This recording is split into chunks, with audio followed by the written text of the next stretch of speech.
Hello అందరికీ నమస్కారం. ముందుగా ఎటువంటి అభ్యంతరాలు పెట్టని స్టోరీస్ మాత్రం తీసుకొని నేను మీకు చదివి వినిపిస్తున్నాను. ఒకవేళ ఈ రచయితకి ఏదైనా సరే అభ్యంతరం ఉంటే కనుక ఒక చిన్న మెసేజ్ చేయండి. ఇక స్టోరీలోకి వెళ్ళిపోతే, రోజులు వేగంగా గడుస్తున్నాయి.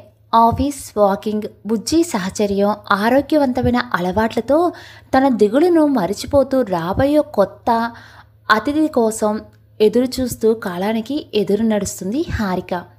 కొంతమంది పంతంలో పరిష్కారం, బాధలో ఉపశమనం వెతుక్కుంటూ ఉంటారు. అలాగే పంతంతో గగన్ పెళ్లి వాయిదాలు వేస్తూ వంకలు చెప్తూ ఉన్నారు విజయ్ దంపతులు. బాధతో కవలమ్మగారు హారికతో మాట్లాడటం మానేశారు. 2 నెలలు ఏ మార్పు లేకుండా గడిచినట్లు కనిపించినా, బుజ్జి లేకుండా ఆఫీస్ వర్క్ తప్ప వేరేగా ఒక్క పని కూడా తనంతట తాను చేసుకోవటం లేదు అని ఇంకా హారికకి అర్థం కాలేదు. తన పడుకున్న బెడ్ను తడిమాడు బుజ్జి. వేలు పెడితే లోపలికి దూరిపోతుందేమో అన్నంత మెత్తగా ఉంది. పక్క బెడ్ వైపు చూశాడు. చిన్నపిల్లలా ముడుచుకొని పడుకుంది హారిక. ఏసీ ఎక్కువైందో ఏమో మెల్లగా వణుకుతున్నట్లు ఉంది. కాళ్ళ దగ్గర ఉన్న మెత్తటి బ్లాంకెట్ తీసి కప్పాడు. ఇక నిద్ర రాదని లేచి విండోలో నుంచి చూస్తూ కూర్చున్నాడు. బాధని మర్చిపోవాలని కావాలని బిజీగా ఉంటున్న హారికకి హాస్పిటల్ వెళ్ళిన రోజు మాత్రం నరకయాతన అనుభవించడం గమనిస్తూనే ఉన్నాడు. ఆ మనసులో బాధ ఎవరికీ చెప్పకుండా కుమిలిపోవటం అతనికి అర్థమవుతుంది. అక్కడికి రోజు లేట్ నైట్ వరకు ఆమె దగ్గరే కాలక్షేపం చేస్తున్నాడు. ఉదయం లేచిన దగ్గర నుంచి, ఫుడ్ దగ్గర నుంచి ప్రతి అవసరం తానే తీరుస్తున్నాడు.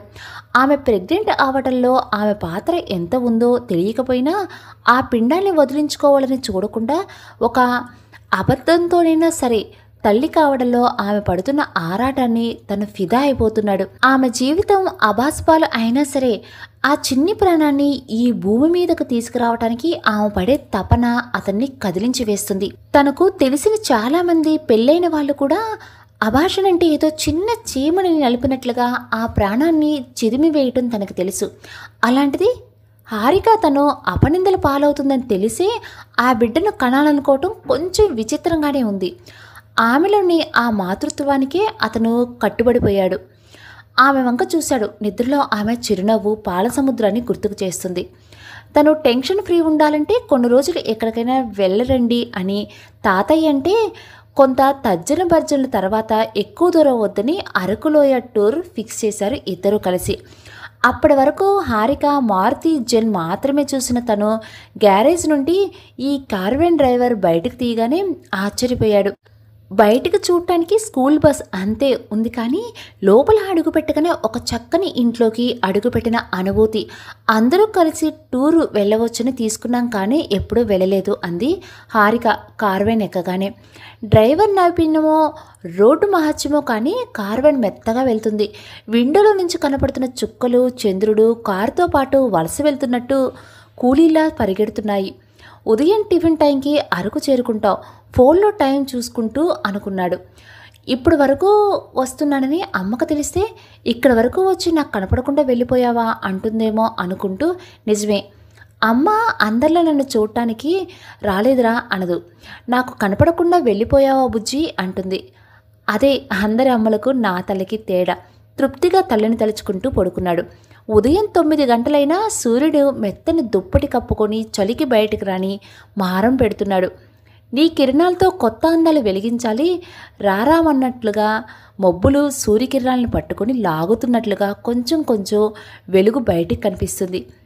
కార్వాన్ నుంచి బయటికి రాగానే మంచు బిందువుల్లో వాన చినుకుల్లో తెలియనట్లు చిన్న చిన్న నీటి తుప్పరలు స్వాగతం పలికాయి.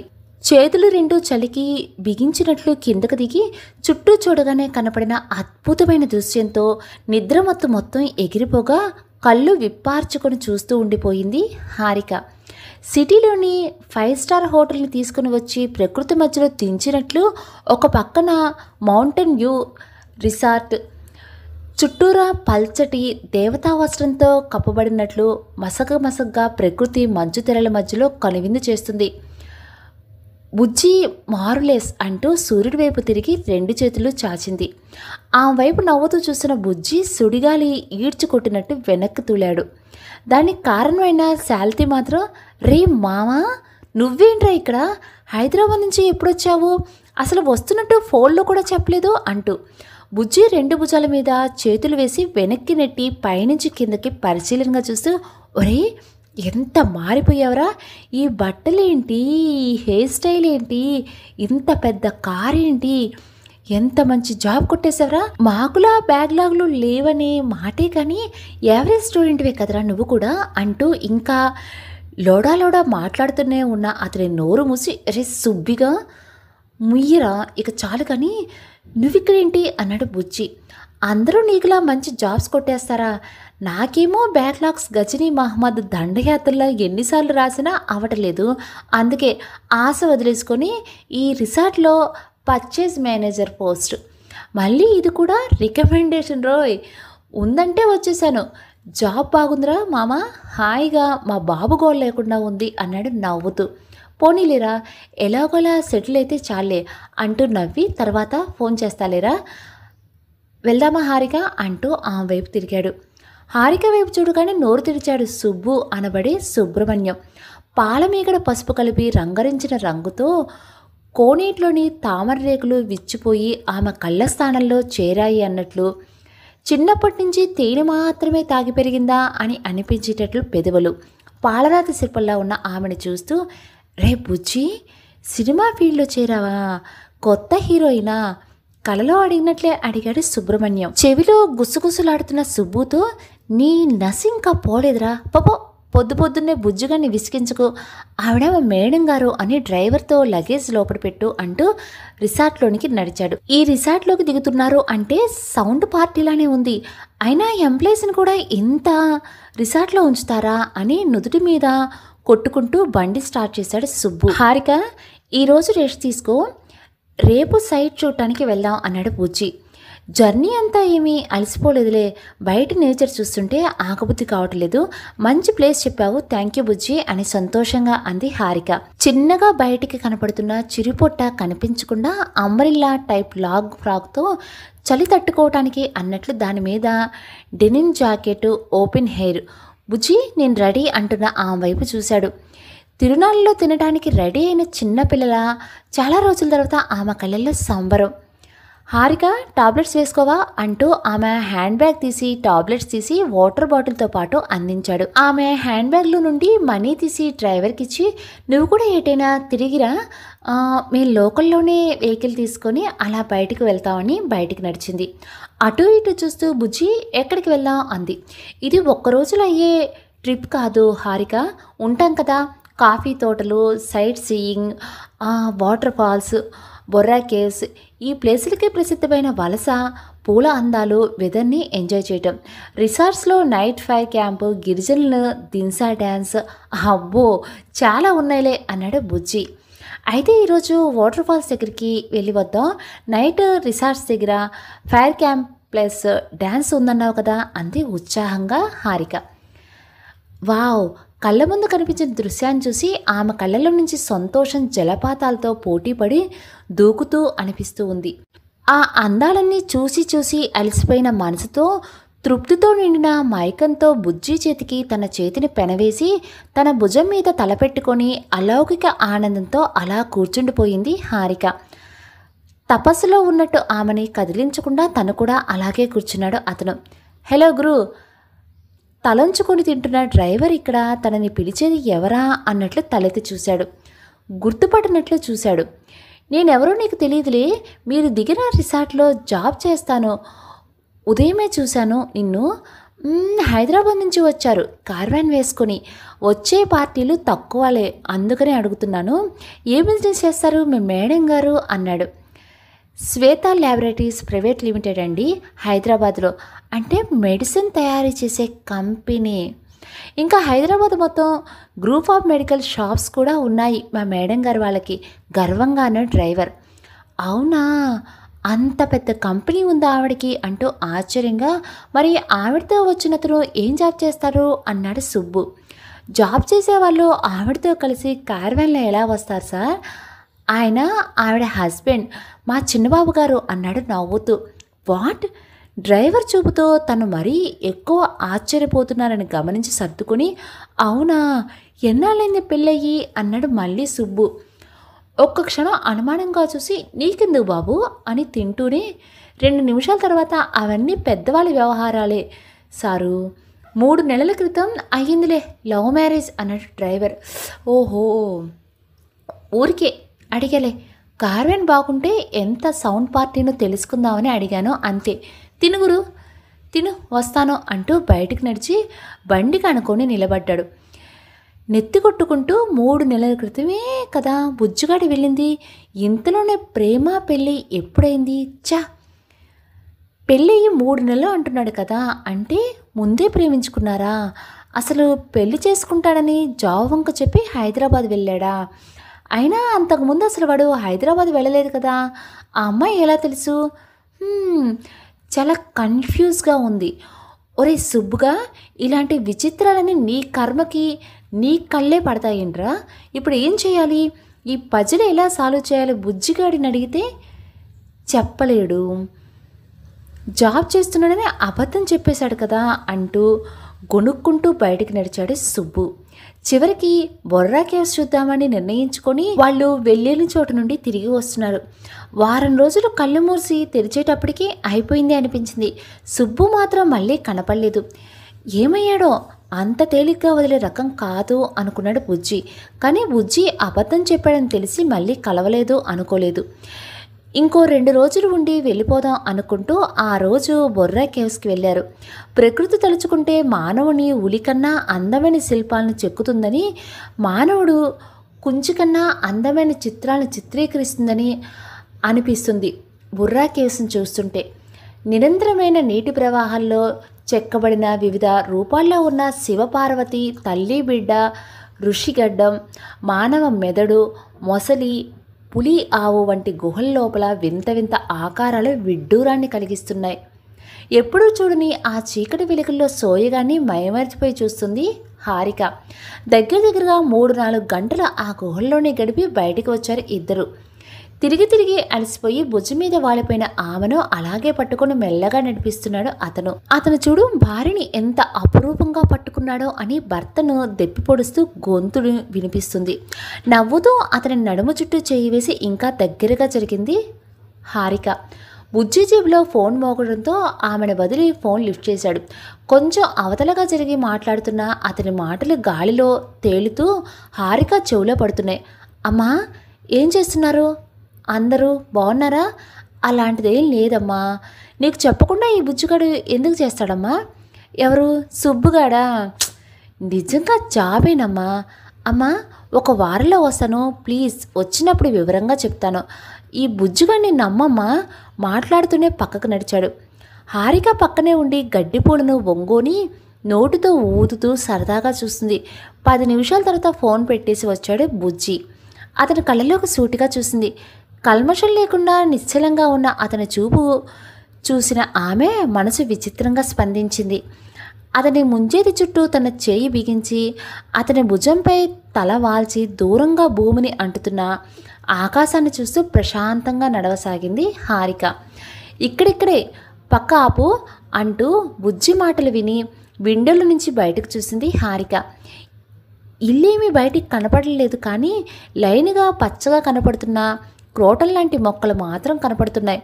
వెనుకకు తిరిగి హారిక వంక చూస్తూ, హారిక, 1 అరగంట ప్లీజ్, కొంచెం ఓపిక పట్టు, వచ్చేస్తాను అన్నాడు బుజ్జి. మీ ఇంటికి వెళ్ళాలి అని నేను చెప్పింది నువ్వు ఒక్కడివే వెళ్ళటానికా అంది సీరియస్గా. అన్నావులే, నువ్వు పట్టుపడితేనే కదా వచ్చింది. నువ్వు ఈ ఇంట్లో అస్సలు కూర్చోలేవు. నేను అమ్మతో మాట్లాడి వచ్చేస్తానుగా అన్నాడు అనుమానంగా. నో, నేను చూడటానికే రావాలి అన్నాను, నువ్వు మాట్లాడటానికి కాదు అంటూ దిగటానికి పైకి లేచింది. బుజ్జిగా పైకి కనపడదు కానీ చాలా మొండిగటండ్రా, లోపల కొనుక్కుంటూ దిగు అన్నాడు. దిగి పరిశీలనగా చూసింది. చుట్టూరా ప్యారీలా వాసాల మధ్యలో పెంచిన క్రోటన్ మొక్కలాంటి మొక్కలు పద్ధతిగా కత్తిరించి చూడచక్కని దడిలా కనపడుతుంది. వాసాలతో అల్లిన గేటు వేసుకొట్టిన చక్కగా తాళతో కట్టి ఉంది. ఇంటి ముందు పారుతున్న సన్నటి కాలువ మీదుగా గేటు లోపల వరకు 2 అడుగుల చెక్క వంతెన పరిచి ఉంది. అడుగు వేస్తే ఊగుతున్న చెక్క మీద ఎలా అడుగు వేయాలో తెలియక నిలబడిపోయింది హారిక. ఎవరైనా చూస్తారేమో అన్నట్లు మొహమాటంగా అందుకోనట్లు హారిక చేపట్టుకొని చెక్క దాటగానే టక్కును వదిలేశాడు బుజ్జి. అమ్మ బుజ్జి, ఇందాకటి వరకు హత్తుకుపోయింది కూడా తెలియకుండా సముదాయించిన వాడివి ఇప్పుడు మీ ఇంటికి రాగానే నా చెయ్యి పట్టుకోవడానికి కూడా భయపడుతున్నావా? నేను అనుకున్నంత అమాయకుడివేమీ కాదన్నమాట మనసులో నవ్వుకుంటూ అనుకుంది హారిక. ఆమెకి అర్థం కాని కొత్తదనం ఆమె హృదయంలో అలజడి లేపుతుంది. కొత్తగా ఆమె మనసుకు అతని స్పర్శ ఇంద్రధనస్సు అల్లుకున్న అనుభూతి కలుగుతుంది. తనకు తెలియకుండానే చిలిపితనం పెదాలపై చిరునవ్వు రూపంలో నాట్యమాడుతుంది. చుట్టూ చూసింది. ఇటుకలతో అంచుకట్టి దారి పొడవునా నాపరాళ్ళ ఇంటి వరకు పరిచి ఉన్నాయి. వాకిలికి ఒకవైపు ఆకుకూరలో మడులు, ఇంకొక వైపు కూరగాయల మొక్కలు నవనవలాడుతూ ఉన్నాయి. స్థలం చివరి భాగంలో వెనక వైపు సగం కూలిపోయిన దశలో ఉన్న పెంకుటిల్లు, దానికి ముందు దక్షిణ పక్కగా పెద్ద తాటాకుల ఇల్లు. శిల్పారామంలో ఇల్లుకు అలికినట్లు కింద వైపు ఎర్రటి అంచుతో గోడలకు తెల్లటి సున్నం కొత్తగా వేసినట్లు మెరుస్తుంది. బుజ్జన్నయ్య బుజ్జన్నయ్య అంటూ 12 ఏళ్ళు ఉంటాయేమో ఇద్దరు మగపిల్లలు పరిగెత్తుకుంటూ వచ్చి వాటేసుకున్నారు. ఎరా రామలక్ష్మణలాగా బాగా చదువుకుంటున్నారా, అల్లరి చేస్తున్నారా అంటూ వాళ్ళ జుట్టు చెరుపుతూ అడిగాడు బుజ్జి. చదువుతున్నా అన్నయ్య అంటూ హారికను చూసి మాట్లాడటం ఆపేశారు. కాయ కష్టంతో గట్టిపడిన శరీరం అప్పుడప్పుడే వడులుతున్నట్లు కొంచెం ముడతలు పడుతూ ఉన్న దేహం, తెల్లటి మేనిఛాయ, ఎండవేడికి కమిలిపోతున్నట్లు మసకబారిన శరీరం. జీవితంలోని కష్టాలు మామూలే అంటూ బాధను తొక్కేసి సంతోషాన్ని పంచేసే కళ్ళు. బుజ్జి, నాకు కనపడకుండా వెళ్ళిపోదాం అనుకున్నారా అంటూ వచ్చి కౌగులించుకుంది సుమిత్ర. అమ్మా వదలవు కదా అంటూ రెక్కల చాటున ఒదిగిపోయిన కోడిపిల్లల తల్లి కౌగుల్లో చేరిపోయాడు బుజ్జి. ఆనందంగా ఆ తల్లి కొడుకుల ప్రేమ చూసి చూపు అసూయగా మారకముందే కళ్ళు తిప్పుకుంది హారిక. రెండమ్మ అంటూ చేతులు జోడిస్తూ వచ్చిన ఆవిడని చూస్తూ బుజ్జి వైపు ప్రశ్నార్థకంగా చూసింది. అక్క వాణి, అమ్మ సుమిత్ర అంటూ ఇద్దరినీ పరిచయం చేశాడు. నమస్తే ఆంటీ, నా పేరు హారిక అంది చేతులు జోడిస్తూ. పల్చటి టాప్లో నుండి చిన్నగా బయటకు కనపడుతున్న చిరుపొట్ట మీద నిలబడిపోయింది. హారిక వంక చూసిన సుమిత్ర చూపు. తల వంచుకొని వాణి వెనకాలే లోపలికి నడిచింది హారిక. ముందు వసారా కిందకు ఉండటం మూలంగా ఇల్లు కనుచీకటిగా ఉంది. కరెంటు కూడా లేదేమో అన్నట్లు వెలగటం కూడా లేదు. హారిక కుర్చీలో కూర్చోబెట్టి మంచినీళ్ళు తీసుకురావాని అంది సుమిత్ర. ఇంటిని పరీక్షగా చూస్తుంది హారిక. ఒకటే ఇల్లు, 2 పక్కల వెదురు దడితో ప్లాట్ఫామ్ 3 భాగాలు చేశారు. వాణి వెళ్ళిన వైపు వంటగది, తను కూర్చుంది హాల్లోలా కనిపిస్తుంది. ఇంకో రూమ్ బెడ్రూమ్ ఏమో. కళ్ళు అప్పుడే కనుచీకటికి అలవాటు పడుతూ స్పష్టంగా కనపడసాగింది. ఎన్నో నెల తల్లి అంది సుమిత్ర. హా ఆంటీ అంటూ ఆ వైపు చూసింది. ఎన్నో నెల తల్లి అంటూ పక్క నుండి కింద వైపుగా ఆమె కడుపు మీద ఏదో పారాడినట్లు అనిపించింది. కిందకు పొట్ట మీద చూసింది. అస్థిపంజర వేళ్లకు తోలు మాత్రమే తగులుతున్నట్లు చెయ్యి పొట్టని తడుముతోంది. చటుక్కున పక్కకు తిరిగి చూసింది. తెల్లచెముడు ముళ్ళలా నిలువుగా నుంచొని చిన్న చిన్న తెలుపు నలుపు కలగలిపిన జుట్టు, ముడిసిన గుడ్లలా బయటకు పొడుచుకొని వచ్చిన కళ్ళు, నోటి నిండా నవ్వుతూ ఎడంగా ఉన్న పళ్ళు, అస్థిపంజరలో ఉన్న ఆ శాల్తీని చూసి ఉలిక్కిపడి బుజ్జి బుజ్జి అంటూ కళ్ళు మూసుకొని కీచుగా అరవసాగింది. ఒక్క ఉదుటిని లోపలికి పరిగెత్తుకుంటూ వచ్చి బుజ్జి భయంతో వణికిపోతున్న ఆమెను పొదివి పట్టుకుని హారిక హారిక చూడు ఎవరూ లేరు, తను కూడా అమ్మాయి చూడు అంటూ బుగ్గల మీద తట్టసాగాడు. కాదు కాదు అంటూ వనకసాగింది హారిక. అవును హారిక, తను నీలాంటి అమ్మాయే చూడు అంటున్న బుజ్జి గొంతు వృద్ధమైంది. బుజ్జి గొంతులో దుఃఖాన్ని పసిగట్టిన హారిక మెల్లగా కళ్ళు తెరిచి ఆ వంక భయభయంగా చూసింది. మళ్ళీ హారిక వంకే చూస్తూ ఎన్నో నెల తల్లి అంటూ నవ్వుతుందామె. కళ్ళ నిండా నీళ్లు జారిపోతూ ఉండగా బుజ్జి చెయ్యి గట్టిగా పట్టుకుని ఆ వైపు చూసింది. అస్థిపంజరలా ఎముకలు కనపడుతుంటే తన వంకే చూస్తూ పిచ్చిగా నవ్వుతున్న ఆమె పిచ్చిది అని అర్థమైంది. ఇంతలో వాణి వంటగదిలో నుండి పరిగెత్తుకుంటూ వచ్చి సాయమ్మా ఇట్రా, చుట్టాలమ్మాయి కదా, నువ్వెవరో తెలీదు, మనం అటు కూర్చుందా అంటూ తీసుకువెళ్ళిపోయింది. నేను రాను, చుట్టాలమ్మాయి బొజ్జులో పాపుంది, నేను చూస్తా అంటూ ఉంటుంది. మళ్ళీ హారిక పట్టుకోవడానికి ప్రయత్నిస్తూ మారం చేయసాగింది ఆ మతిస్థిమితం లేని యువతి. అమ్మా హారికను పట్టుకో అంటూ హారిక చెయ్యి సుమిత్ర చేతిలో పెట్టి తను సాయమ్మ వైపు వెళ్ళాడు బుజ్జి. సాయమ్మ గదిలో పాప ఉంది కదా, దా చూద్దాం, చుట్టాలమ్మాయి పెద్దది కదా, చా అటు ఆమెని మరిపిస్తూ భుజాల చుట్టూ చెయ్యి వేసి పొదిగి పట్టుకొని వసారాలో ఉన్న గదివైపు తీసుకుని వెళ్ళాడు బుజ్జి. తను స్పృహ లేకుండా ఏడుస్తుంటే అతను తనని ఓదారుస్తూ గుండెలకు హత్తుకున్న సంఘటన గుర్తుకు వచ్చింది హారికకి. భయపడ్డావా తల్లి అంటూ లాలనగా ముంగురును సరిచేస్తూ హారికని మళ్ళీ కుర్చీలో కూర్చోబెట్టింది సుమిత్ర. ఎవరు ఎవరు మీ అమ్మాయా? బుజ్జి తనకు 2 అక్కలని చెప్పాడు. వాణి కాక ఇంకామెనా ఈవిడ? తనకేమైంది అడిగింది జాలిగా హారిక. అంతేనేమో తల్లి, బుజ్జిగాడికి దేవుడిచ్చిన అక్కేనేమో. ఒకరోజు గుడి దగ్గర ఒక పిచ్చిదాన్ని పిల్లలు కొడుతూ కుక్కలు వెంట పడుతూ ఉంటుంటే అదిలించి తన వెంట తీసుకొచ్చాడు. అప్పటికే ప్రసవం అయ్యి వారం రోజులు అయ్యిందేమో. చేతిలో చచ్చిపోవడానికి సిద్ధంగా ఉన్న రోజులో పసిగుడ్డు, దానికేమో వాళ్ళంతా రక్తం. పిచ్చిదాన్ని తల్లిని చేశారో లేక అఘాయిత్యానికి గురైన తర్వాత పిచ్చిదైందో కానీ తల్లి అవడానికి పిచ్చితనం అడ్డు కాదని నిరూపించింది. బుజ్జి తీసుకువస్తుంటే మాట్లాడకుండా వెంట వచ్చింది. అప్పటి నుంచి ఇక్కడే ఒక ముద్ద తింటుంది. అదిగో అక్కడ పడుకుందే ఆ పిల్లే దీని కూతురు అంటూ రబ్బర్ బొమ్మలా ఉన్న 2 ఏళ్ల పిల్లని చూపిస్తూ సాయమ్మ అని పేరు కూడా తనే పెట్టాడు. దీనిని అక్క అంటాడు, ఈ పిల్లని చెల్లి అంటాడు అంది సుమిత్ర. అంటే ఆంటీ మీకు ఎంతమంది పిల్లలు అంది కళ్ళు తుడుచుకుంటూ కుతూహలంగా హారిక. వాణి, బుజ్జి, ఇంకొకడు ఇంటర్ చదువుతున్నాడు చిన్న, వీళ్ళ ముగ్గురే నా కడుపు పుట్టింది అంది సుమిత్ర. నాకు 2 అక్కలు, 3 తమ్ముళ్ళు, 1 చెల్లి. బుజ్జి మాటలు గుర్తుకు వచ్చాయి. బుజ్జన్నయ్య అంటూ ఎదురు వచ్చిన రామలక్ష్మణులు గుర్తుకు వచ్చారు. మరి ఇందాక వచ్చిన రామలక్ష్మణులు అడిగింది సందేహంగా. వాళ్ళ మా వారి స్నేహితుడు, అతనికి ఎలా వచ్చిందో హెచ్ఐవి వచ్చింది. భార్యాభర్త ఇద్దరూ ఆత్మహత్య చేసుకున్నారు. బంధువులు అందరూ కూడా పిల్లలకు కూడా రోగం ఉంటుందని మాకు వద్దు అని వెళ్ళిపోయారు. ఇక అప్పటి నుండి వాళ్ళు కూడా మాతోనే చెరో ముద్ద తింటున్నారు. సరే తల్లి, ఇవన్నీ చెప్పి నిన్ను బెదరకొట్టేసినట్లున్నా కాఫీ తాగుతావా అంది సుమిత్ర. హా తాగుతానంటీ అంది నీరసంగా హారిక. అందుకే నేను వద్దనిట్టే వచ్చావు, చూడు ఎలా అయిపోయావో. కాఫీ తాగి క్యారవల్లోనికి పద, పడుకుందు గాని, మళ్ళీ నువ్వు లేచేసరికి సగం దూరి వెళ్ళిపోతావు అంటూ వచ్చాడు బుజ్జి. వెళితే మీరు వెళ్ళండి, నేను 2 రోజులు ఆంటీ దగ్గర ఉండి వస్తాను బెదిరించినట్లుగా నవ్వుతూ అంది. అతని హెల్పింగ్ నేచర్ గురించి తెలుస్తున్న కొద్దీ ఆమెకి ఎవరెస్ట్ ఎక్కినంత ఆనందంగా ఉంది. ఎక్కడో ఒక మూల తన ఆస్తి అందం చూసి తన బెస్ట్ ఇంప్రెషన్ కోసం బుజ్జి అతి మంచితనం నటిస్తున్నాడేమో అని అనుమానం. కానీ ఏమీ లేని మతిస్థిమిత లేని అమ్మాయిని ఇంత జాగ్రత్తగా చూస్తున్నాడో చూసిన ఆమెకి తన మీద అతను చూపించే కేరింగ్ నటన కాదు అని అర్థమవుతుంటే ఆమె మనసు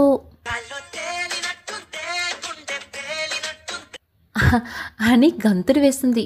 ఆంటీ ఇందాక అడిగారు కదా, 5th మంత్ వచ్చింది అంది ప్రేమగా పొట్ట మీద చెయ్యి వేసి మురిపెంగా చూసుకుంటూ. సిటీ సూర్యుడు బహుళ అంతస్తుల భవనాల మధ్య దోబూచులాడుతుంటే పల్లెటూరు సూర్యుడు ఉదయమే ప్రపంచంలా చురచురాలాడిస్తున్నాడు.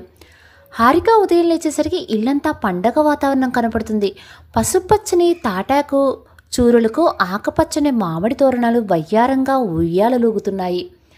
ముంగిలి మొత్తం పచ్చటి కల్లాపు మీద తెల్లటి రంగవల్లికలు సిగ్గుతో వంకర్లు తిరుగుతుంటే ముచ్చటగా కనబడుతున్నాయి. బుజ్జి, డ్రైవర్, సుబ్బు ఇంకా 2 మగవాళ్ళు కలిసి వాకిలి ముందు షామియానా నిలబెడుతున్నారు. నిన్ను వెళ్ళిపోదామని హడావుడి చేసి తెల్లవారేసరికి ఈ ఫంక్షన్ ఏంటో అనుకుంటూ అయోమయంగా చూసింది హారిక. హారిక లేచావా, ఫ్రెష్ అయ్యి వచ్చి టిఫిన్ చేద్దు, మళ్ళీ లేట్ అయిపోతుంది అంటూ చెప్పి హడావుడిగా వెళ్ళిపోయింది వాణి. రాత్రి బుజ్జి క్యారవాన్లో పడుకున్నామన్నా కానీ కావాలని ఇంట్లోనే ఉంటాడని పట్టుబట్టి ఇక్కడే పడుకుంది. వింతగా ఆమెకు ఇది కొత్త చోటులా అనిపించడం లేదు. తన సొంత వాళ్ళ మధ్య మెసిలినట్లు ఉంది. ఏమిటి లేట్ అయింది అనుకుంటూ ఫ్రెష్ అయ్యి వచ్చింది. హారిక ఈ చీర కట్టుకో అంటూ ఒక చేత్తో పాలు, ఒక చేత్తో శారీ కవర్ తీసుకుని వచ్చింది వాణి. శారీ తీసుకుని చేత్తో పట్టుకొని ఆశ్చర్యంగా చూసి, శారీనా, దేనికి? అయినా నాకు కట్టుకోవటం రాదుగా అంది హారిక.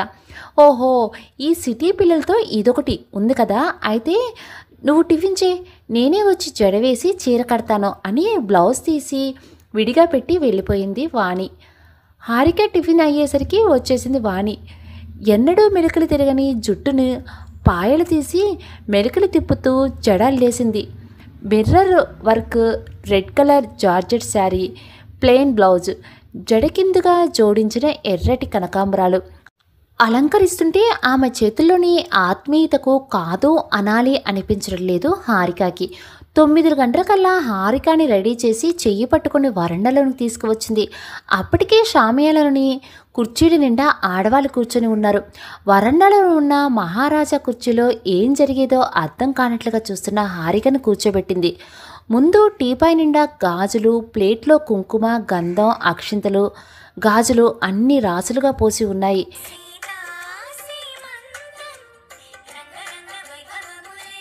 హారిక ఒక్కసారిగా కళ్ళెత్తి వాణి వంక చూసింది. అవును అన్నట్లు కళ్ళు ఆర్పి హారిక బుగ్గలు పట్టుకొని పునికింది. ఒక్కొక్కరుగా ముత్తైదులు వచ్చి కుంకుమ పెట్టి గంధం పూసి అక్షింతలు వేసి చేతికి గాజులు తొడిగి ఆశీర్వదించి వెళ్ళసాగారు. పక్కనే వెదురుబొట్టులో ఉన్న అరటిపళ్ళు, తాంబూలం, గాజులు ముత్తైదులకి హారిక చేతి మీద ఇప్పించసాగింది వాణి. ఎవరు సుమిత్ర ఈ అమ్మాయి?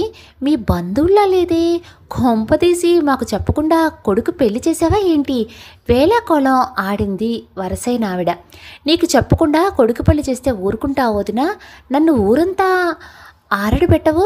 ఈ పిల్ల మా వాడి ఆఫీస్లో పనిచేస్తుంది, స్నేహితురాలు. మళ్ళీ మాకు ఏదో బీరకాయ పీచు చుట్టరికం కూడా ఉందిలే. వరుసకు మేనకోడలవుతుంది. తనకు తల్లి తండ్రి లేరు, అందుకే నీళ్లు పోసుకున్న పిల్లకి సీమంతం చేస్తే శుభం జరుగుతుంది అని నేనే చేయిస్తున్నాను. భోజనం టైం వరకు ఉండి భోజనం చేసి వెళ్ళండి వదినా అంది సుమిత్ర నవ్వుతూ.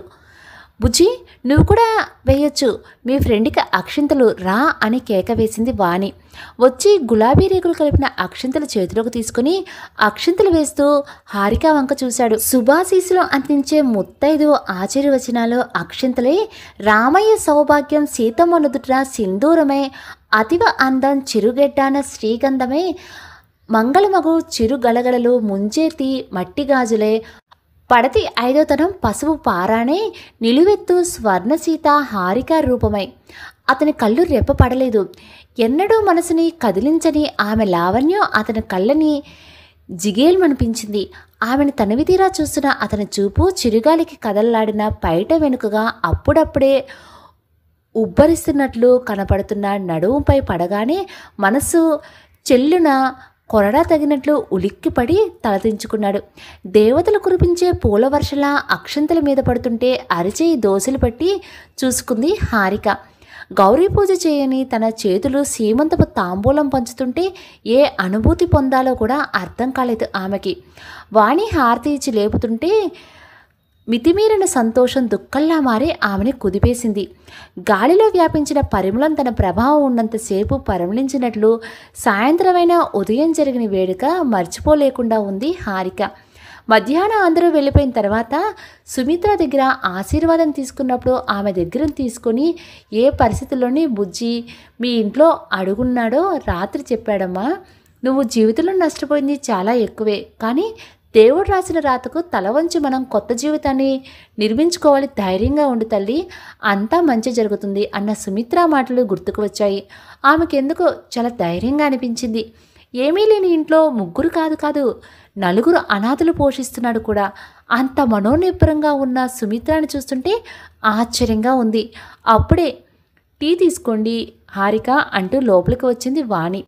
వాణిని చూస్తూ, వాణి ఇంత ధైర్యంగా ఇంతమంది మనుషుల భవిష్యత్తు భారం మోస్తున్నారు, నాన్న కూడా లేరు, బుచ్చి ఒక్కడే జాబ్ చేయాలి, అసలు ఇంతకుముందు ఏం చేసేవారు కుతూహలంగా అడిగింది హారిక. బయటకు రండి హారిక అంటూ ఇంటి వెనక నడిచింది వాణి. ఇంటి దక్షిణలో ఉన్న చెరువును చూపిస్తూ, ఇదిగో ఈ చెరువు ఉంది కదా, దీని వెనకాల కనిపించే 5 ఎకరాల వ్యవసాయం భూమి మనదే. మన చేతిలోకి నీళ్లు వెళ్ళిన తర్వాతే ఎవరికైనా మన చేతిలోని వెళ్ళాలంటే ఈ చెరువు గట్టునే వెళ్ళాలి. నాన్న చనిపోయిన తర్వాత ఇంకేం వ్యవసాయం చేస్తారు, నాకు అమ్మేయండి అని మన చేను అవతల చేను ఆసామి కృష్ణనాయుడు అడిగారు. అమ్మను అని చెప్పింది. తర్వాత ఎవరికి లంచం పెట్టి పుట్టించాడో కానీ ఆ చెరువు గట్టు స్థలం తనది అని డాక్యుమెంట్స్ పుట్టించాడు. ఇక మనకి చేలోకి వెళ్ళి వ్యవసాయం చేసే దారి లేదు, ఇంకో దారి లేదు. అతనికే అమ్మాలి. ఏం జరిగిందో చూద్దాం.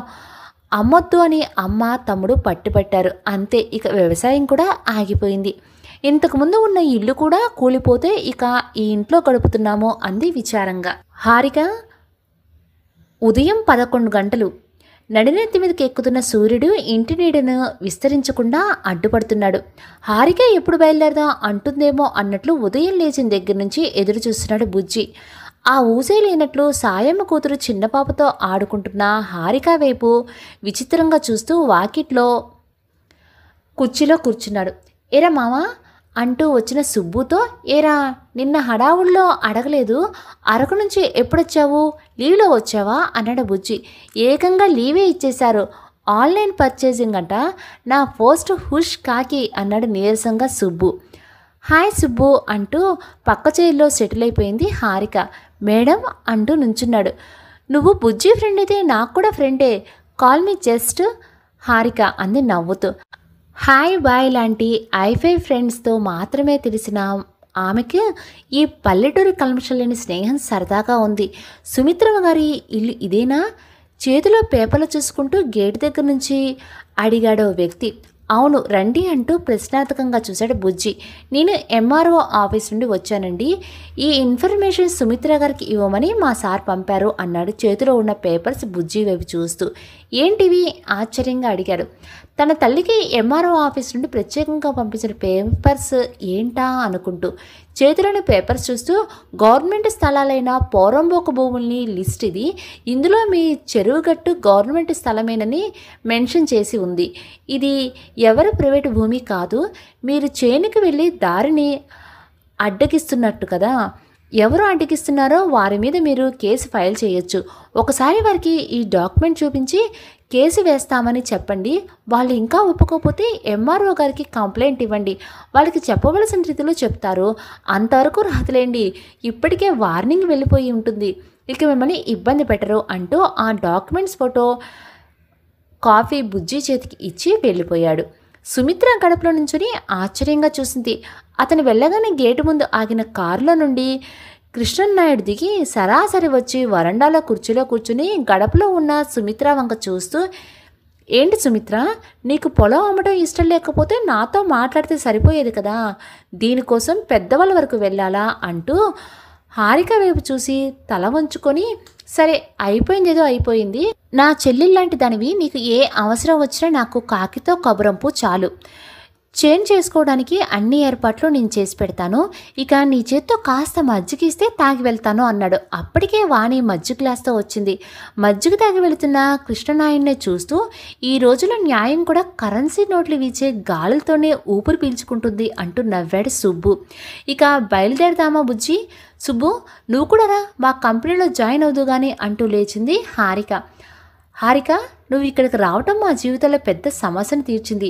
చేతులు జోడిస్తున్న సుమిత్రని, తప్ప ఆంటీ, మీ ఆశీస్సులు చాలు నాకు అంటూ హత్తుకొని అక్కడి నుంచి బయలుదేరారు. స్టేజ్ మీద అందమైన నీలిరంగు సూట్లో గగన్ మ్యాచింగ్ నీలిరంగు గాగ్రాలో తెల్లగా మరిసిపోతున్న రోషిని మొహాలో ఆనందంతో ఫంక్షన్ హాల్లోని రియాల్ లైట్లని మించిన వెలుగులు వెలుగుతున్నాయి. ఆఫ్ సారీలో రెండుగా చిరుపొట్టతో హడావుడిగా తిరుగుతున్న హారిక, ఆమెను అనుసరిస్తూ అంతకు మించి డ్యూటీ తనకు లేదు అన్నట్లు తిరుగుతున్న బుజ్జి అందరినీ ఆకర్షిస్తున్నారు. శ్వేత మరణం వల్ల హారిక పెళ్లిని గురించి అనౌన్స్ చేయలేకపోయాం అని అందరి చూపులకు సమాధానం చెప్తున్నారు రామభద్రం గారు. వచ్చే అతిథులను ఆహ్వానిస్తూ హడావుడిగా తిరుగుతున్న కొడుకు కోడల్ని చూస్తున్న ఆయనకు గగన్ వచ్చిన రోజు కొడుకు చేసిన రాద్ధాంతం గుర్తుకు వచ్చింది. ఫర్హాన్ వచ్చి మాట్లాడి వెళ్ళిన తర్వాత కూడా విజయ్ ఏం సమాధానం చెప్పకపోయేసరికి గగన్ బెంగళూరు నుండి వచ్చేశాడు. అసలు మీ ప్రాబ్లం ఏం డాడీ అని అడుగుతున్న కొడుకు వైపు సూటిగా చూశాడు విజయ్. చూడు, అదిగో ఎవరినో చేసుకుని బిడ్డను కూడా కంటుంది, వీళ్ళని చిన్నప్పటి నుంచి చూసాం, జీవితం మొత్తం ఇక్కడే దారపోసాం, సోఫాలో కూర్చున్న హారికని బుజ్జిని చూస్తూ కోపంగా అన్నాడు విజయ్. డాడీ గుండెల మీద చేయి వేసుకొని చెప్పండి, మనం ఇక్కడికి ఎలా వచ్చాం, ఎందుకు వచ్చాం, మీకు గుర్తు లేకపోయినా నాకు బాగా గుర్తుంది. మీరు మీ బిజినెస్ మొత్తం లాస్ చేసుకొని ఇక్కడికి మావయ్య మీద ఆధారపడటానికి వచ్చారు. మమ్మీ కూడా చిన్నప్పటి నుండి ఏదో శ్వేతని హారికని ఉద్ధరించడానికి వచ్చినట్టు మాట్లాడేది. మనకి జరగక మన అవసరం కోసం వచ్చి వాళ్ళ కోసం మన బతుకు త్యాగం చేసినట్లు మాట్లాడటం తప్పు స్థిరంగా అన్నాడు గగన్. ఏ వరుసైన వాళ్ళం ఆ మాత్రం హారికను చేసుకునే హక్కు మనకు లేదా? చిన్నప్పటి నుంచి చూసిన మనం పనికి రాకుండా పోయాము.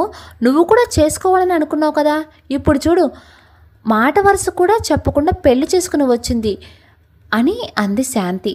అవునమ్మా, మీరు చేసే ఒత్తిడికి తట్టుకోలేక నేనేం చెప్పాలో తెలియక మన చేతిలో ఉన్న పిల్ల ఎక్కడికి పోతుందిలే అని కూడా నీతో అన్నాను. అయినా నేనే మీరు ఎక్కడ ఇష్టం లేని పెళ్లి చేస్తారో అని భయపడ్డాను. ఇక ఎవరు అండాలేని హారిక ఏం చేస్తుంది? ఎక్కడ మీరు నాతో తన పెళ్లి బలవంతంగా చేస్తారని భయపడి మీకు చెప్పకుండా తను ప్రేమించిన అబ్బాయిని పెళ్లి చేసుకుంది. తప్పే ఉంది మమ్మీ, నచ్చ చెప్పినట్లు అన్నాడు తల్లితో గగన్. నా చెల్లికి మగపిల్లలు లేరు, నువ్వు ఒక్కగానొక్క మేనల్లుడివి, నీ కాకుండా వేరే వాళ్ళకి ఈ ఆస్తి వారసులు ఎలా అవుతారు? ఆస్తి చేజారిపోతుంది అన్న ఉక్రోషంతో అన్నాడు విజయ్. ఏంటి డాడీ ఆస్తి ఆస్తి? ఎంత ఆస్తి ఉంటే ఆశ తీరుతుంది? చేతి నిండా ఆస్తి ఉంటే మీ దురలవాళ్లకు మీరు ఎప్పుడూ బలైపోయేవారు. అయినా మీరు చేసే ఫ్రాడ్స్ హారిక కానీ మాకు కానీ తెలియదు అనుకుంటున్నారా? ఆవేశంతో మాట్లాడుతున్న వాడిలా హారిక వంక చూసి ఒక్కసారిగా ఆపేశాడు గగన్. ఫ్రాడ్స్ అని గగన్ నోటి వెంట వినగానే స్టన్ అయినట్లు నిలబడిపోయాడు విజయ్. ఒరేయ్ ఒరేయ్, ఎంత మాట అన్నావురా? నాన్నను పట్టుకుని మోసగడంటున్నావా? లబలబలాడింది శాంతి. నేను కావాలని అనలేదమ్మా, ఇది అందరికీ తెలిసిన విషయమే. మావయ్య ఉన్నప్పుడే మావయ్యకు శ్వేతకు హారికకు ఆఖరికి తాతయ్యకు కూడా తెలుసు. కానీ ఇది పెద్ద పట్టించుకోవాల్సిన విషయం కాదు. ఆయన ఖర్చులకి ఏదో కక్కుర్తి పడుతున్నారు. మనకు తెలిసినట్లు ఉన్నా మనం ఆయన ఖర్చులకి వేరే డబ్బులు ఇచ్చినా మనం పసిగట్టవేమో అని ఫీల్ అవుతారు. ఎవరూ తెలియనట్లే ఉండండి అని మావయ్య చెప్పారట. తాతయ్య అప్పుడే నాకు చెప్పి బాధపడ్డారు. నేను కూడా నాన్నకు ఎలా చెప్పాలో తెలియక ఊరుకున్నాను. ఇప్పుడు మీరు మా పెళ్ళిళ్ళ విషయంలో కూడా మూర్ఖత్వం పోతుంటే మాట్లాడక తప్పటం లేదు అన్నాడు గగన్ తల్లికి సర్ది చెప్తూ. బావగారు తను చేసిన మోసాలు తెలిసి కూడా తనను ఇంట్లో ఉంచుకొని తన కొడుకును చదివించి ప్రయోజకుని చేశారని అర్థమైన విజయ్ బాధతో గుండె పట్టేసినట్లు తల వంచుకున్నాడు. హారిక దగ్గరికి వెళ్ళి చేతులు పట్టుకొని నన్ను క్షమించు తల్లి అన్నాడు. భర్త నీరు కారిపోయేసరికి శాంతి బిక్క చచ్చిపోయింది.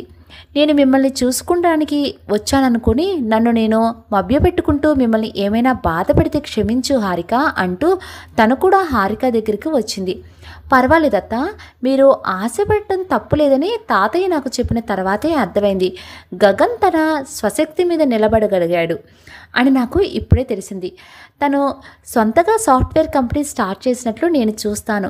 మీరు కొడుకు నాకన్నా ఎక్కువ సంపాదిస్తాడు చూడండి నవ్వుతూ అంది హారిక.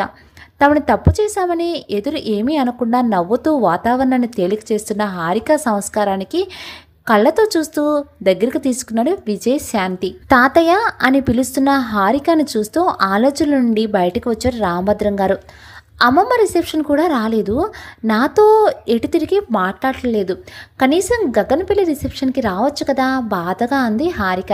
పోనీలేమా, ఇక దాని బాధ దానిదే, మనం చెప్పినా అర్థం చేసుకోవడం లేదు అంటూ మనవరాలి వంక చూశారు. ఇంతలో శాంతి వచ్చి, హారిక నిన్ను గగన్ రమ్మంటున్నాడు, ఎవరో ఇంపార్టెంట్ పర్సన్కి పరిచయం చేయాలంట రా అంటూ స్టేజ్ పైకి తీసుకువెళ్ళింది. కూర్చొని ఉన్న ఫర్హానా బుజ్జి కూర్చోండి పక్క ప్లేస్ చూపించింది. పైకి వెళ్తున్న హారిక వంక చూస్తూ మర్యాద కోసం తప్పదు అన్నట్లు కూర్చున్నాడు బుజ్జి. నిజంగా హారిక దురదృష్టవంతురాలు అనుకున్నా, కానీ నిన్ను చూసిన తర్వాత తను అదృష్టవంతురాలే అనిపించింది అంది తను కూడా హారిక వైపు చూస్తూ. ఆవిడ మాటలు సగం అర్థం కాకపోయినా అవి హారిక ప్రెగ్నెన్సీకి సంబంధించినవి అని మాత్రం అర్థమవుతుంది బుజ్జికి. మీరు తను పెళ్లి కాకుండానే తల్లి కాబోతుందని తెలిసి యాక్సెప్ట్ చేశారంటే యు ఆర్ గ్రేట్. హారిక తెలుసా, మొదటిసారి హాస్పిటల్కి వచ్చినప్పుడు ఎంత పట్టుదలగా ఉందో. నేను తనకి చాలా నచ్చ చెప్పాను, బయట వాళ్ళని ఎవరినైనా హెయిర్కి తీసుకుందాము, పెళ్ళి కూడా కానీ పిల్లవి నువ్వు తట్టుకోలేవు, ఎందుకు పెయిన్ తీసుకుంటున్నావు, తల్లి డెలివరీ కూడా కష్టం అవుతుంది అని. కానీ చాలా మొండి పిల్ల, తన అక్క బిడ్డను తానే సరోగసీ మదర్ కావాలి అని పట్టుబట్టింది. అక్కడికి ఒక్కసారి కూడా డెలివరీ కాని వారికి ఐవీఎఫ్ చేయరు అని చెప్పాను కూడా. కానీ పెళ్ళి సహజంగా తల్లి కాలేని వారికి చేస్తారు కదా అంటూ లాజికల్ తీసి అక్క మీద ప్రేమ అనే సెంటిమెంట్తో కూడా నన్ను ఒప్పించి ఐవీఎఫ్ చేయించుకుంది అంది నవ్వుతూ ఫర్హానా. ఒక్కసారి ఉలిక్కిపడ్డాడు అతను. సరోగసి మదరా అంటే అంటే తను ఎవరితోనైనా కావాలని కానీ మోసపోయి కానీ వచ్చిన ప్రెగ్నెన్సీ కాదా? అంటే ఒక బంధం కోసం బాధ్యత తీసుకుని తన భవిష్యత్తుని పణంగా పెట్టిందా?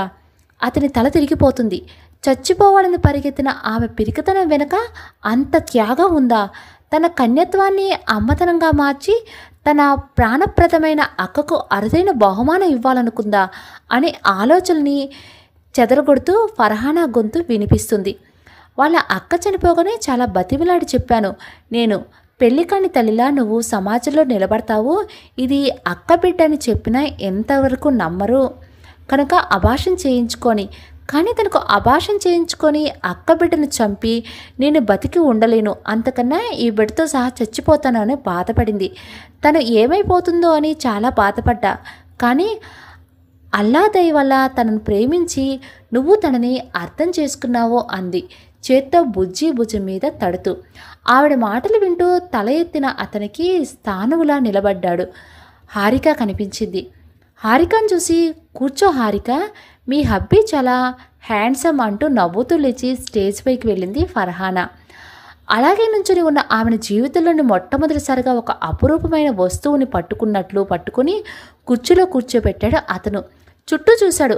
అందరూ భోజనానికి వెళ్తూ స్టేజ్ వైపు చూస్తూ బిజీగా ఉన్నారు. హారిక వంక చూస్తూ మెల్లగా, హారిక ముందే అందరికీ చెప్పొచ్చు కదా ఇది అక్క బిడ్డ అని, అయినా అక్కంటే మరీ ఇంత ఇష్టమా అన్నాడు.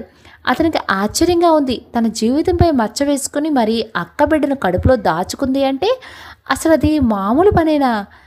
కాదు, మామూలు ప్రేమ కాదు. ఇది కష్టం కాదు, అంతకు మించిన భక్తి.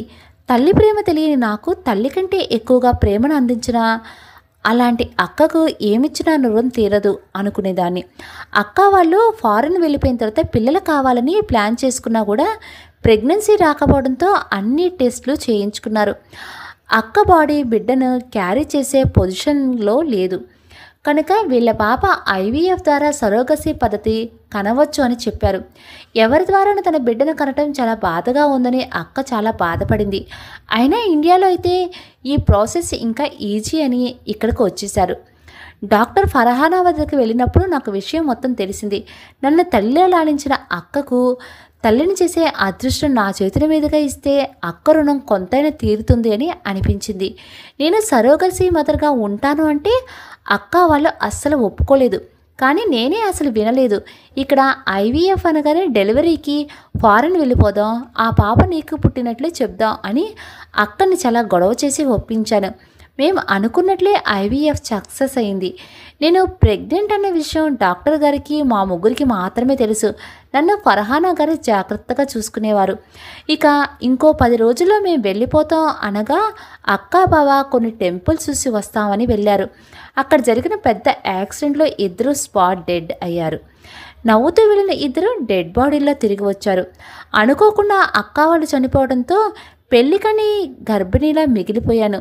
ఏం చేయాలా ఎలా చెప్పాలో అర్థం కాలేదు. నేను చెప్పినా ఎంతవరకు నమ్ముతారు? పెళ్ళి కాకుండా తల్లిని అవుతున్నానని అంటారు. అప్పుడు ఆ ఫ్రస్ట్రేషన్లో ఎవరు లేని బతుకు, అబాసపాలు అయ్యే బతుకు ఎందుకు బతకాలి అనిపించింది. అందుకే చనిపోదామని నిర్ణయించుకున్నాను. కానీ ఇప్పుడు నిన్ను నా భర్తగా పరిచయం చేసిన తర్వాత ఇక ఈ బిడ్డ అక్క బిడ్డని బయటికి చెప్పవలసిన అవసరం లేదు అనిపిస్తుంది. ఈ బిడ్డ నా బిడ్డగానే బతుకుతుంది అంది ఆప్యాయంగా పొట్ట మీద చేయి వేసుకొని. అతని మనసులో వేదన, సంతృప్తితో తెలియని భావం మనసుని ఊపేస్తుంది. తెలియని నిర్వేదంతో మనసును మోగబోయింది. మాట్లాడకుండా కళ్ళు మూసుకుంది హారిక. విచారంగా కనిపిస్తున్న ఆమెను చూసి మళ్ళీ అక్క గుర్తొచ్చిందా హారిక? బుజ్జి ఏడి, ఒక్కదానివే వచ్చావో అన్నారు ఆమె తల నిమురుతూ రామభద్రం గారు. ఎప్పటికీ బుజ్జి తోడుండ్రు కదా తాతయ్య అంది. ఆమె వంక విచిత్రంగా చూశాడు. ఆయన మొహం వంక చూడకుండానే, తాతయ్య చిన్నప్పటి నుంచి నేనేమో ప్రేమ లేకుండా పెరగలేదు. అమ్మ ఒక్కటి లేదన్న మాటే కానీ మీరందరూ అంతకన్నా ప్రేమగా చూసుకున్నారు. చిన్నప్పటి నుంచి ఇంట్లో వారే లోకంగా పెరిగా. నాకు బయట ఫ్రెండ్స్ కూడా అంతగా మనసుకు దగ్గరైన వారెవ్వరూ లేరు. హఠాత్తుగా డాడీ అక్క దూరం అయ్యేసరికి తట్టుకోలేకపోయాను. తర్వాత నా జీవితంలోనికి విచిత్రంగా వచ్చి నన్ను ఎంతో ప్రేమగా చూసుకుంటున్న అతనికి నాకు తెలియకుండానే ఇష్టపడటం నా తప్పు కాదు కదా. అతని గురించి ఇంకా తెలిసిన తర్వాత అతనికి మనుషుల మీద ఉన్న ప్రేమను కూడా ప్రేమించాను. అంతటి ప్రేమ నా సొంతం అవ్వాలని ఆశపడ్డాను. కానీ ఇప్పుడు ఆ ప్రేమ నా ఒక్కదాని మీద లేదని జెలసీ ఫీల్ అవుతున్నాను. నేను ఒక్కదాన్ని అతనికి స్పెషల్ కాలేదని బాధపడుతున్నాను. కారుతున్న కన్నీళ్లతో వర్షంలో తడిచిన నందివర్ధనలా కనిపిస్తుంది ఆమె. చీకట్లో మెరిసిన మెరుపు వెలుగులో కనిపిస్తున్న వానమబ్బులా చూస్తూ, చూడు హారిక, కురుస్తాయనుకున్న వానమబ్బులు ఒక్కసారిగా కురవకుండానే తేలిపోతాయి. అనుకోకుండా వచ్చిన మబ్బులు చిరుజల్లులు చిలకరిస్తాయి. అలాగే మన వారు మన జీవితానికి అతిథులవుతారు. అనుకోని అతిథి జీవితాన్ని ఆక్రమిస్తారు. ఆ దేవుడు ఏం రాసి పెట్టాడో మనకేం తెలుసు. మనం పూనుకుంటే కదా సాధించేది. నువ్వు చెబితేనే కదా నువ్వు ప్రేమించిన సంగతి అతనికి తెలిసేది అన్నారు రామభద్రం గారు. ఎగ్జాక్ట్లీ తాతయ్య, ఏదైనా మనం చెప్తేనే తెలుస్తుంది. కానీ తాతయ్య, ప్రేమంటే అడిగి సాధించుకునే హక్కు కాదు, అడిగి వేయించుకునే భిక్ష అంతకంటే కాదు అంటూ తల వంచుకొని, తను నన్ను ప్రేమించడం లేదని తనకు నేను సాయమ్మ ఒకటే, ఇద్దరిని ఒకేలా చూస్తాడు. అక్కడ జాలే కానీ ప్రేమ లేదు. తనకి నా మీద ప్రేమ లేనప్పుడు నా మనసు అతని ముందు విప్పి అతని ఇబ్బంది పెట్టడం తప్పు. గుండెలో నుండి పొంగుకొసల దుఃఖాన్ని అణచడానికి అన్నట్లు ఆపి కళ్ళు గట్టిగా మూసుకుంది. అంత నిక్కచ్చుగా చెప్తున్న ఆమె వైపు చూస్తూ ఏం మాట్లాడారో అర్థం కానట్లు చూస్తుండిపోయారు ఆయన. ముసురుకుంటున్న చీకట్లు పారదోలుతూ పార్కులో లైట్లు ఒక్కసారిగా వెలిగాయి. మరి ఇప్పుడు నీకేం ప్రాబ్లం లేదు కదా తల్లి, ఈ ప్రెగ్నెన్సీ శ్వేత బేబీ అని చెప్పొచ్చు కదా అందరికీ అన్నారాయన ఆమె వంక ఆప్యాయంగా చూస్తూ. ఆ క్షణం తల వంచుకుంది హారిక. తర్వాత తలెత్తి చుట్టూ లైట్లు వెలుతురులో మెరుస్తున్న క్వార్టర్స్ వైపు చూస్తూ, లే తాతయ్య, ఈ విషయం నేను బాగా ఆలోచించాను. మీరంతా ఉన్నా కూడా తల్లి లేని పిల్లలని నన్ను బంధువుల్లో చూసే జాలి చూపులు చాలా బాధ పెట్టేవి. దురదృష్టవంతురాలు అని వాళ్ళు చేసే కామెంట్స్ వినలేకపోయేదాన్ని. నా బేబీకి నా పెయిన్ వద్దు, నా బేబీగానే పెరుగుతుంది. ఈ విషయం ఎవరికీ తెలియనివ్వను. నువ్వు కూడా చెప్పొద్దు. ఎంతో స్ట్రాంగ్గా చెప్తున్న హారికను అసహనంగా చూశారు ఆయన. మరి ఏం చేస్తావు? పెళ్లి చేసుకోవా? విసుగు కోపం కలగలిపిన స్వరంతో గట్టిగా అన్నారు. ముందు చెప్పినట్లుగా ముందుగా అమెరికా వెళ్ళిపోతాను తాతయ్య. అక్కడ అక్క వాళ్ళ ప్రాపర్టీ సెటిల్ చేయాలి కదా. నాకు ఇష్టమైన రోజులు అక్కడే ఉంటాను. అయినా పెళ్ళి కాకుండా నా ఎఫ్ఐఆర్ వారసులు వచ్చేసాడు తాత. వీడు చాలు. ఇక పెళ్లి గురించి అంటావా? చేసుకోకూడదనే ఉద్దేశం కూడా లేదు. ఎవరైనా నా బేబీతో సహా యాక్సెప్ట్ చేసి నన్ను కావాలనుకునే వారు దొరికితే ఓకే అంది విషాదంగా నవ్వుతూ. ఆమె మనసులో మెదిలిన బుజ్జి రూపు ఆయనకి స్పష్టంగా కనిపించింది. సుఖదుఖాలు పెరిగి తరిగినట్లు శుక్లపక్షం కృష్ణపక్షంలో రోజులు గడుస్తున్నాయి. విజయ్ బాధ్యతగా ఆఫీస్కి వెళ్ళి రావడంతో అకౌంట్స్ ఇంట్లోనే ఉండి ఆన్లైన్లోనే చూసుకొని సాగింది హారిక. నెలలు నిండిన భారంగా కొత్త అందాలతో మెరిసిపోయే ఆమెని ఇంకా సుతిమెత్తగా చూసుకుంటున్నాడు బుజ్జి. లేలేత చిగుళ్ళు విచ్చుకునేలా లేబర్ రూమ్ నుండి క్యారమనే ఏడుపు గట్టిగా వినిపించింది. భర్తను అంటిపెట్టుకొని కారిడార్లో కూర్చున్న కమలమ్మ గారు మనవరాలు సుఖప్రసవం అవటంతో చేతులు జోడించి పైకి నమస్కారం చేసుకుంది.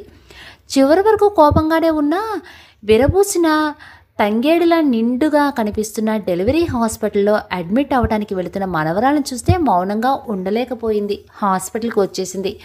పాప తండ్రి ఎవరు అంటూ లేబర్ రూమ్ నుండి ముద్దులు మూట కట్టే పాపను తెచ్చి బుజ్జి చేతిలో పెట్టింది నర్సు.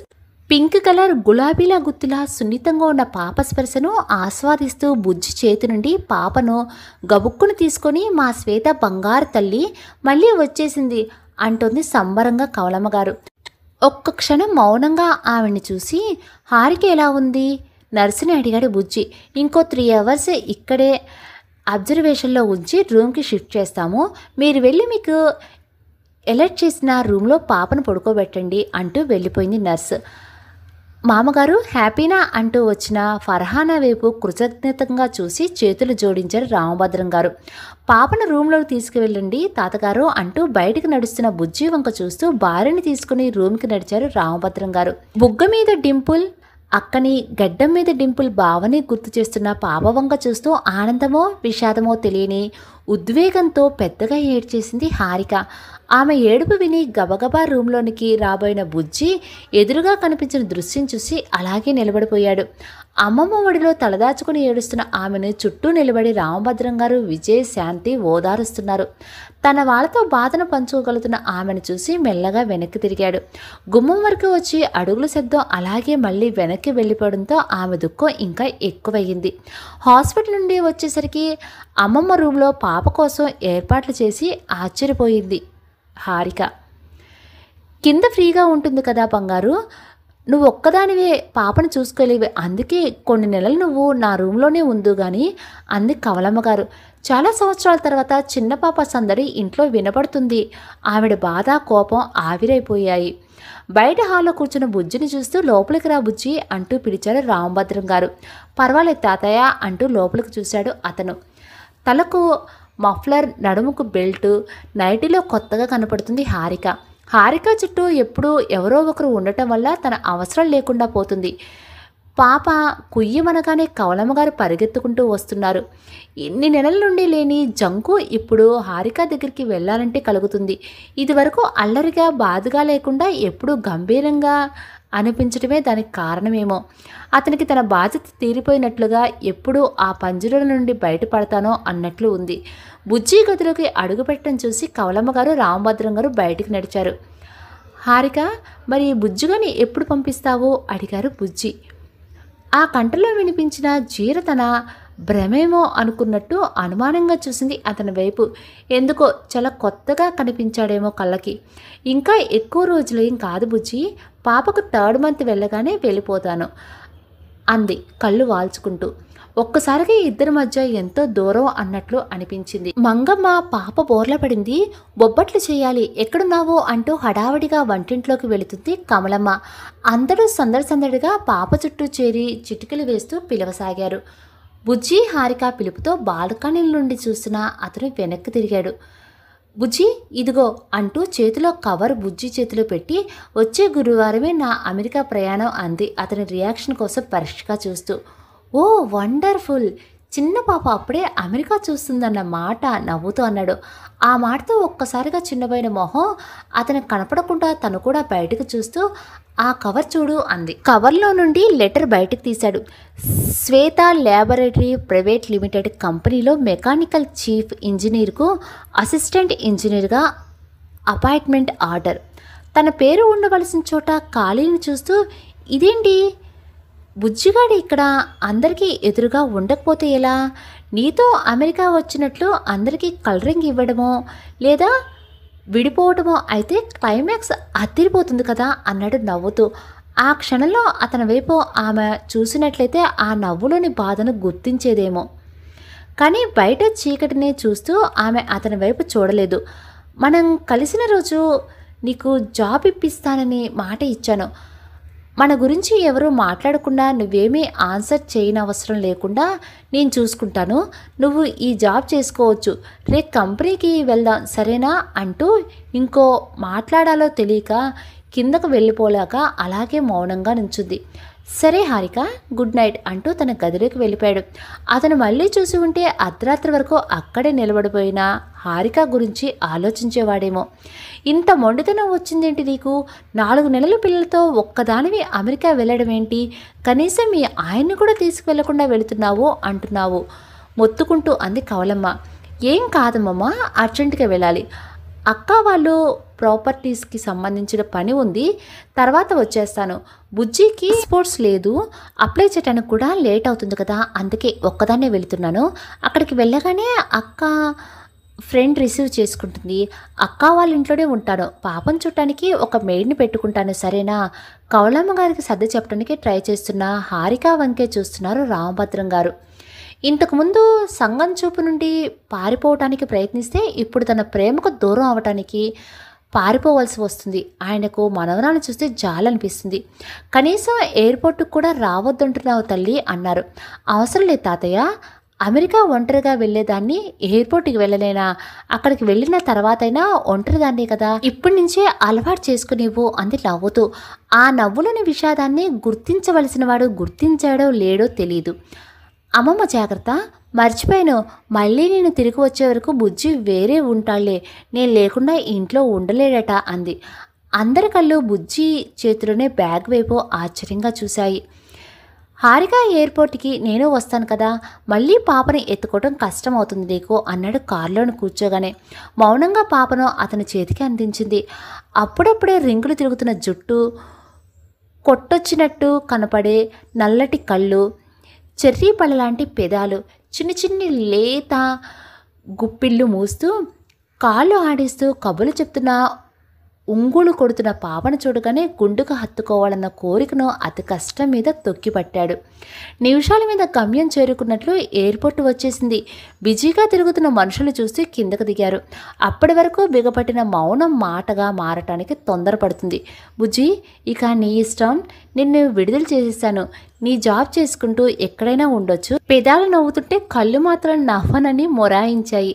బ్యాగ్ భుజాన్ని వేసుకుని ఎయిర్‌పోర్టు ఆపోజిట్ రోడ్డు వైపు నడుచుకుంటూ వెళ్ళిపోయాడు అతను. నిశ్శబ్దం ఒక్కోసారి ఎంత మధురంగా ఉంటుందో ఒక్కోసారి అంత భయంకరంగా కూడా ఉంటుంది.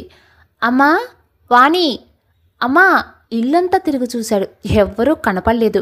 వాణి ఉన్న పలానా అర్జెంటుగా వచ్చేయి అంటే ఆగమేఘాల మీద వచ్చినట్లు ట్రైన్లో వచ్చి పడ్డాడు. ఇప్పుడు ఇల్లు చూస్తే ఇలా. వాణి ఎక్కడా? ఫోన్ చేయగానే ఎత్తిన వాణి అడిగాడు. వస్తున్నాం కానీ నీకోసం ఎవరో వచ్చారు, మన చేను దగ్గర ఉన్నారు, వెళ్ళు అని పెట్టేసింది.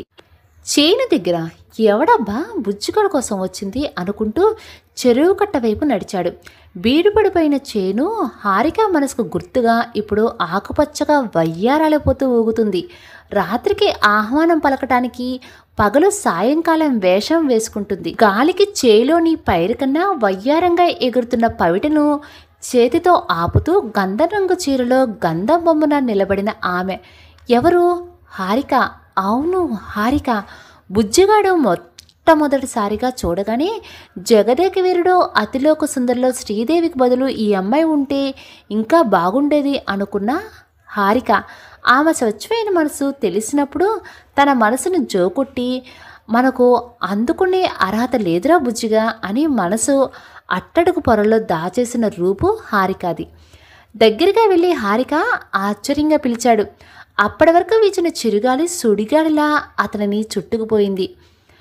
పూలహారాల్లాంటి చేతులను అతని మెడలో వరమాలలా చుట్టేసింది. మాటలతో చెప్పలేని తన ప్రేమను తేనెపట్టు లాంటి తన పెదాలతో అతని పెదాలపై లిఖించేసింది. ఏం జరుగుతుందో అర్థం అవటానికి అతనికి 2 నిమిషాలు పట్టింది. అందదు అనుకున్న పెన్నిది అనుకోకుండా అందేసరికి ఆర్తిగా అల్లుకుపోయాడు. చేతుల్లో ఇమిడిపోయిన ఆమెను అపురూపంగా చూస్తూ ఎయిర్‌పోర్ట్‌కి వెళ్ళిపోయావు కదా, ఇక్కడికి ఎప్పుడు వచ్చావు అసలు నువ్వు? ఇలా అతనికి ఎలా అడగాలో కూడా అర్థం కావటం లేదు. ఆమె నవ్వుతూ చేతిలో మొబైల్ చూపించింది. అప్పటికే ఎప్పుడు కిందకు వాలిపోయారో కూడా వారికే తెలియకుండా పచ్చగడ్డి పాన్పుపై సెటిల్ అయిపోయారు. అతని వడిలో తలబెట్టుకొని చేతిలో ఫోన్ ఆన్ చేసి ఎదురుగా ఉంచింది. ఒక్కసారిగా దిమ్మ తిరిగిపోయి అరే సుబ్బిగా అని మాత్రం అనగలిగాడు ఎదురుగా ఫోన్లో. వరాలినివని దేవుణ్ణి వదిలిపెట్టేవాడిని బుద్ధిమంతుడు అంటారు, వరాలిచ్చే దేవతని వదిలిపెట్టేవాడిని బుజ్జిగాడు అంటారు. అప్పటికే మందు బాగా తలకి ఎక్కేసిందే ఏమో అన్నా. తడబడుతున్న సుబ్బు అనబడే మాట సుబ్రహ్మణ్యంకి. అనేసావు కదరా సుబ్బు, నువ్వు కూడా అనేసావు కదా, మరి వరాలిచ్చే దేవతరా హారిక. మరి అలాంటి హారిక నిన్ను ప్రేమిస్తున్నాడు ఈ బుజ్జిగాడు అంటే ఏమనుకుంటుంది? వాళ్ళ ఇంటికి వెళ్ళగానే లంకంత ఇల్లుని చూసి ఎగిరి గంతేశాడు ఈ బుజ్జిగాడు. అందుకే ప్రేమిస్తున్నాడు అనుకోదు. అందుకే ఈ బుజ్జిగాడు చెప్పలేదన్నమాట. ఇదిగో ఇక్కడ అంటూ గుండెల మీద కొట్టుకుంటూ ఇక్కడ దాపెట్టేశానన్నమాట. అయినా నేనేమి హారికని చూడగానే ఏం లవ్ చేయలేదు.